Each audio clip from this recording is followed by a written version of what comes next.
Gnostic writings were condemned at councils such as the Council of Nicaea in 325 AD, where the Church sought to define orthodox Christian doctrine and suppress any teachings that deviated from it. As a result, Gnostic texts were banned, and their followers were often persecuted. In one pivotal moment from the Gospel of Mary, Peter questions Mary's credibility, asking, "Did he really speak privately with a woman and not openly to us? Are we to turn about and all listen to her? Did he prefer her to us?" Gospel of Mary 9:4-5. It's a time of profound uncertainty. Jesus has been crucified, and his followers are scattered, their faith shaken to the core. They gather in secret, wrestling with fear and doubt, desperate for guidance. Among them stands Mary Magdalene, a woman often dismissed by history, but in this moment, she emerges as a beacon of wisdom. Peter and the other disciples are confused and uncertain, grappling with the loss of their leader.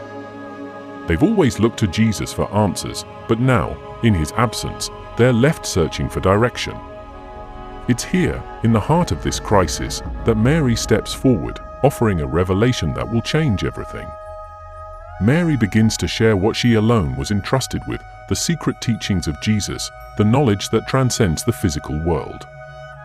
These are teachings that aren't about following rules or rituals. They're about something much deeper, something that goes straight to the heart of what it means to be human. She speaks of a journey not of the body, but of the soul, a journey inward, toward self-knowledge, where true salvation lies. The disciples listen, captivated, as Mary reveals a vision given to her by Jesus after his resurrection. She describes how he spoke to her of the soul's struggle against the powers that seek to keep it bound to the material world. These powers, known as the 7 powers, represent all the forces that hold us back: darkness, desire, ignorance, jealousy, wrath, sloth, and arrogance. These are not just abstract concepts, they are the very obstacles we face every day. In this revelation, Mary tells of how the soul must confront and overcome each of these powers to ascend. It's a struggle, she says, that is not fought with weapons or force, but through understanding, self-awareness, and the shedding of the illusions that keep us chained to the material world. This is not just a battle for freedom, it's a battle for the very essence of the self. Peter, the most vocal of the apostles, reacts with disbelief. How could Jesus, their master, have entrusted such profound teachings to a woman? The tension in the room rises as Peter challenges Mary's authority, questioning the validity of her vision. But Mary stands firm, her voice unwavering. She speaks with the conviction of someone who has seen beyond the veil, someone who understands the truth in a way that defies the expectations of those around her. "I saw the Lord in a vision," she says, her voice clear and strong, "and he said to me, 'Mary, blessed are you for not wavering at the sight of me.' Where the mind is, there is the treasure." Gospel of Mary 5-7-8. This bold declaration puts Peter on the defensive, but it also sparks something in the other disciples, a recognition, perhaps, that the wisdom Mary speaks of resonates with a deeper truth, one that transcends their previous understanding. It's a moment of profound emotional and intellectual conflict as they grapple with the implications of her words. This is where the teachings of Gnosticism come into play, offering a framework that explains Mary's vision in a broader context. Gnosticism, as an ancient spiritual movement, challenges the traditional Christian understanding of the world. It posits that the material realm is not just flawed, but inherently corrupt, a creation not of a benevolent God, but of a lesser, malevolent being known as the demiurge. The demiurge is often depicted as a false god, a ruler who has trapped the divine spark within each of us in a physical body, binding us to a world filled with suffering and illusion.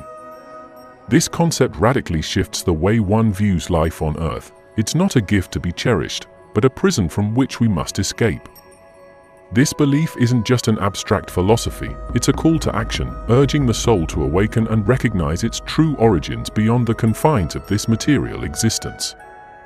In this worldview, the teachings of Jesus, and specifically, the hidden wisdom shared with Mary Magdalene, are keys to unlocking the knowledge that can free the soul. This is where Gnosticism diverges sharply from Orthodox Christianity. Rather than focusing on salvation through faith and obedience to the Church, Gnosticism emphasizes gnosis, or knowledge, specifically the knowledge of the divine self. The Gospel of Mary hints at this secret knowledge, urging the disciples to look beyond what they see and to seek the truth within themselves. As Mary relays Jesus' teachings, she underscores the importance of understanding the forces that bind us, the 7 powers that govern the material world, and how, by recognizing and overcoming these forces, the soul can ascend to a higher plane of existence. This idea that the material world is a distraction, a realm ruled by ignorance and illusion, is central to Gnostic thought. The soul's journey, according to Gnostic teachings, is not about achieving perfection in this life, but about transcending it altogether.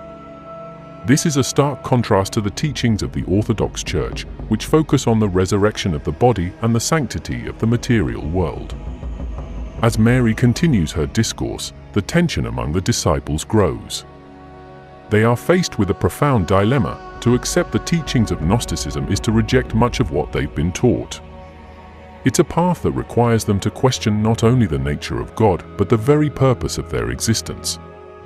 This inner conflict is mirrored by the external struggles they face, opposition from both within the early Christian community and from the broader Roman society that views any deviation from orthodoxy as heresy. Gnosticism doesn't just challenge religious norms, it questions the very structure of society. By teaching that salvation comes through personal knowledge and spiritual awakening, it undermines the authority of established institutions, both religious and political. This is why Gnostic texts like the Gospel of Mary were suppressed, banned, and almost lost to history. They represented a threat to the powers that be, offering an alternative vision of reality that placed the individual soul above all earthly authorities. Mary describes how, after death, the soul doesn't simply drift into the afterlife. Instead, it must confront and overcome the 7 powers that govern the material world. These aren't just abstract concepts, they are tangible forces that influence every aspect of human experience. Each power represents a different challenge the soul must face as it seeks to ascend. The first power, darkness, is the most basic level of ignorance. It's the force that blinds us to the truth, keeping us trapped in a cycle of confusion and fear. As the soul confronts darkness, it begins to see through the illusions that have clouded its vision. Next, the soul encounters desire. This is the force that binds us to the material world through our cravings and attachments. Desire is powerful because it's deeply ingrained in our nature. Our need for security, pleasure, and fulfillment keeps us anchored to the physical realm. To move beyond desire, the soul must recognize these cravings for what they are, temporary distractions from the true spiritual path. The third power is ignorance. This isn't just a lack of knowledge, but a willful refusal to see the truth. Ignorance keeps the soul in a state of complacency, content with superficial understanding and unwilling to delve deeper. Overcoming ignorance requires a commitment to seeking out knowledge and understanding, no matter how uncomfortable the truth may be. As the soul ascends, it faces jealousy. This power manifests as envy and resentment, emotions that keep us focused on what others have rather than on our own spiritual growth. Jealousy is particularly insidious because it not only distracts us from our path, but also creates division and conflict with others. To transcend jealousy, the soul must cultivate a sense of contentment and gratitude for its own journey. Wrath is the next challenge, representing anger and hatred. These emotions are destructive, both to the self and to others, and they keep the soul chained to the material world through their intense energy. Overcoming wrath requires the soul to develop patience and forgiveness, releasing the anger that binds it. The sixth power is sloth, a force that encourages laziness and complacency. Sloth isn't just physical laziness, but spiritual inertia, a reluctance to engage with the deeper aspects of the self. It's the temptation to take the easy path, to avoid the difficult work of spiritual growth. To overcome sloth, the soul must cultivate diligence and a strong will to continue its ascent. Finally, the soul confronts arrogance. This power is the belief that one has already attained spiritual enlightenment, that there is nothing more to learn. Arrogance is dangerous because it blinds the soul to its own shortcomings, preventing further growth. To move beyond arrogance, the soul must embrace humility, recognizing that the journey is ongoing and that there is always more to learn.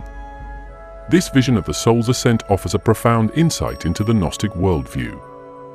It emphasizes that true spiritual growth requires a deep understanding of oneself and a commitment to overcoming the forces that keep us bound to the material world. Mary's teachings provide a clear and practical guide for those who seek to transcend the limitations of this life and reach a higher state of being. While the traditional narrative often relegates Mary to the background, the Gnostic texts reveal a different story, one where Mary is not just a follower, but a leader, even referred to as the apostle to the apostles. The Gospel of Mary paints a picture of a woman who was deeply trusted by Jesus, a confidant who received special knowledge that even the other apostles were not privy to. This elevated status, however, did not come without its challenges. Mary's prominence among the disciples sparked tension, particularly with Peter, who is depicted in several apocryphal texts as being openly hostile to her authority. In one pivotal moment from the Gospel of Mary, Peter questions Mary's credibility, asking, "Did he really speak privately with a woman and not openly to us? Are we to turn about and all listen to her? Did he prefer her to us?" Gospel of Mary 9:4-5. This confrontation highlights the underlying power struggle within the early Christian community, a struggle that was as much about gender as it was about spiritual authority. But Mary, unshaken, stands her ground. She recounts the teachings she received directly from Jesus, teachings that focus on the inner journey of the soul, a theme that Peter and others find difficult to accept. Her unwavering confidence in the face of skepticism underscores her unique position within the group. Mary isn't just another disciple, she is a leader, entrusted with a profound spiritual message that challenges the traditional structures of authority. This tension between Mary and Peter is more than just a personal conflict, it represents a broader struggle within early Christianity over the role of women and the nature of spiritual authority. While the canonical Gospels largely emphasize the leadership of Peter and the male apostles, Gnostic texts like the Gospel of Mary offer a different perspective, one where women, too, hold positions of spiritual significance. The implications of Mary's role are far-reaching. By positioning Mary as a central figure, the Gospel of Mary challenges the patriarchal structure that would come to dominate the early church. It suggests that spiritual authority is not tied to gender, but to one's inner understanding and connection to the divine. This idea was radical for its time, and it's no surprise that texts highlighting Mary's leadership were marginalized and eventually banned by the early church. But why was Mary's role so threatening to the established order? The answer lies in the nature of her teachings. Unlike the hierarchical structure of the early church, which emphasized obedience to authority and adherence to doctrine, Mary's message was one of inner knowledge and personal spiritual experience. She taught that the path to salvation was through self-knowledge and direct experience of the divine, a message that undermined the power of religious institutions. This concept of inner spiritual authority is a key theme in Gnosticism and one that resonates strongly in the Gospel of Mary.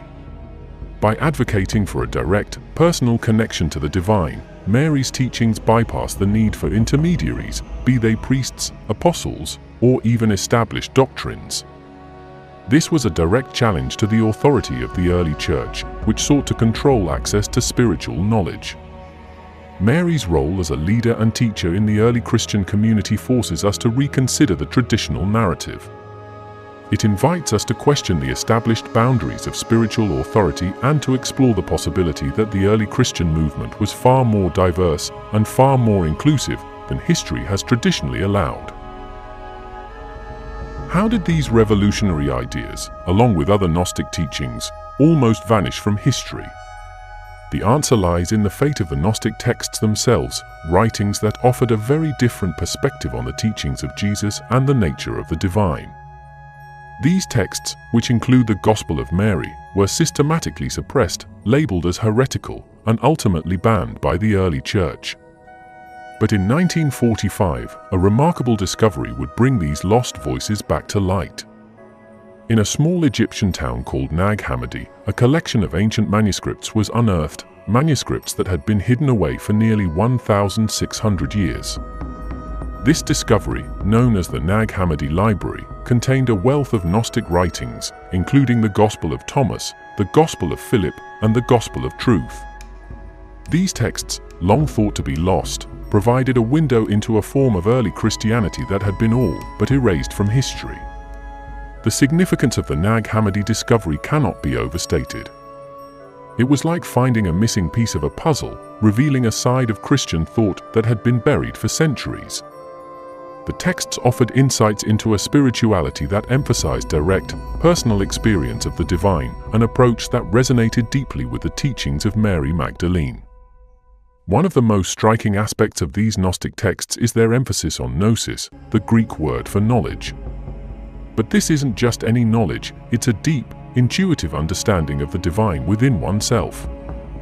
The Gospel of Thomas, for example, begins with the words, "Whoever finds the interpretation of these sayings will not taste death."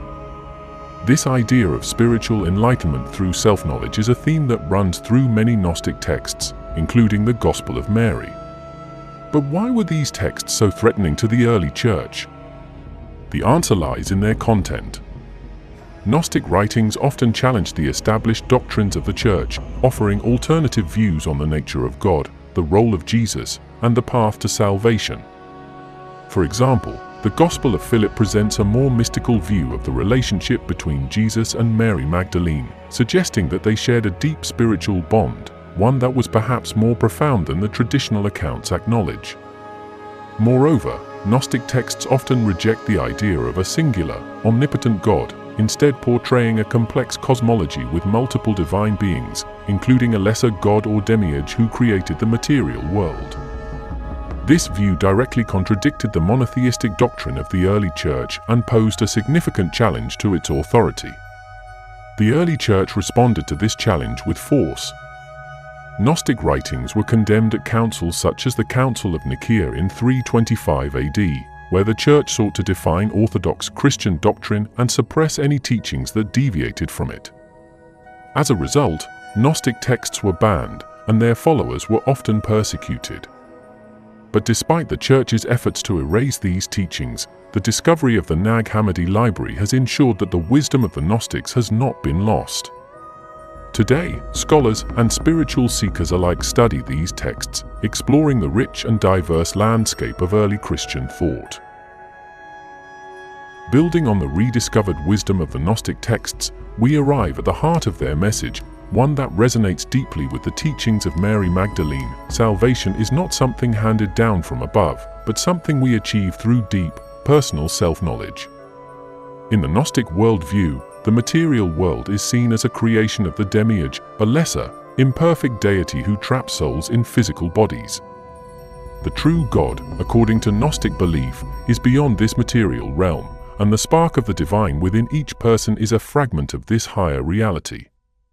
To escape the cycle of birth, death, and rebirth in the material world, one must awaken to this inner divinity through gnosis, a profound, intuitive knowledge of the self and the divine. Mary Magdalene's teachings, as seen in the Gospel of Mary, align perfectly with this Gnostic emphasis on self-knowledge.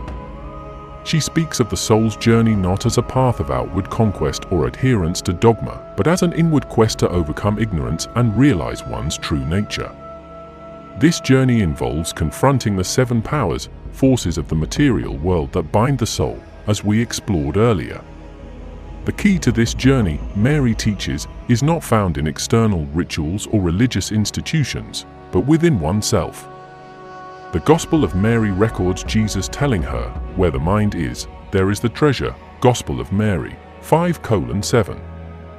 This statement encapsulates the essence of the Gnostic path. The mind, when properly attuned, is the gateway to the divine. Salvation, then, is not about waiting for an external savior. It's about realizing the divine spark within and transcending the limitations imposed by the material world. This idea of self-salvation through knowledge is what makes Gnosticism both compelling and controversial. It shifts the locus of spiritual authority from the church to the individual, challenging the hierarchical structures that were being established in early Christianity. It's no wonder that these teachings were suppressed. They represented a profound threat to the emerging orthodox doctrines that sought to centralize power within the institutional church. But Mary's message is clear: true freedom and salvation come from within. The Gnostic texts echoed this sentiment repeatedly. For instance, in the Gospel of Thomas, Jesus is quoted as saying, "If you bring forth what is within you, what you have will save you. If you do not bring forth what is within you, what you do not have will destroy you." Gospel of Thomas, saying 70. This emphasizes the importance of inner discovery, of unearthing the divine knowledge that lies dormant within each person. By focusing on self-knowledge, Mary and the Gnostics invite us to view salvation not as a distant promise, but as a present reality, something that can be attained here and now, through the cultivation of wisdom and understanding. This perspective encourages a form of spiritual practice that is introspective and deeply personal, rather than one based on external conformity. Furthermore, this approach to salvation speaks to the universal human experience. It transcends specific religious boundaries, offering a path that is accessible to anyone, regardless of their background. The Gnostic emphasis on inner knowledge and direct experience of the divine resonates with spiritual seekers across cultures and centuries, making it a timeless message of empowerment. Mary Magdalene's role as a leader in early Christianity, as revealed through the Gospel of Mary and other Gnostic writings, was revolutionary. She wasn't just a follower, she was a teacher, a spiritual guide who offered a path to salvation through inner knowledge. Her emphasis on the soul's journey, overcoming the 7 powers, and the need for personal gnosis, presents a vision of Christianity that is deeply empowering and transformative. Mary's teachings remind us that the journey towards spiritual awakening is not about external conformity, but about internal transformation. It's about looking within, confronting the forces that bind us to the material world, and realizing our true nature as beings of light and spirit. This message is as relevant today as it was in the early centuries of Christianity. In a world that often emphasizes external success and material wealth, Mary's call to focus on the inner self resonates with those seeking a deeper, more meaningful existence. Her legacy challenges us to rethink what it means to be spiritual. It's not about following a prescribed set of rules or doctrines, but about embarking on a personal journey of discovery. The Gnostic texts, including the Gospel of Mary, offer a blueprint for this journey, one that is accessible to anyone willing to seek the truth within themselves. The impact of Mary Magdalene's teachings can be seen in the renewed interest in Gnostic spirituality today. Scholars, spiritual seekers, and even mainstream religious communities are beginning to recognize the value of these ancient texts, not just as historical documents, but as living guides to spiritual awakening. Mary's legacy continues to inspire those who are willing to look beyond the surface and explore the deeper mysteries of existence. In closing, Mary Magdalene's teachings are a powerful reminder that the path to salvation is a personal journey, one that requires courage, introspection, and a willingness to challenge the status quo. It's a journey that each of us can embark on, guided by the knowledge that the divine is not something distant, but something we carry within ourselves. As it is written in Luke 17 verse 21, "The kingdom of God is within you." This verse encapsulates the essence of Mary's message that the divine is not found in temples or rituals, but in the heart of every individual. Thank you for joining us on this exploration of Mary Magdalene's profound legacy. If you've enjoyed this journey, we invite you to like, comment, and subscribe to the channel. Your engagement helps keep these important discussions alive. And as always, may God bless each and every one of you.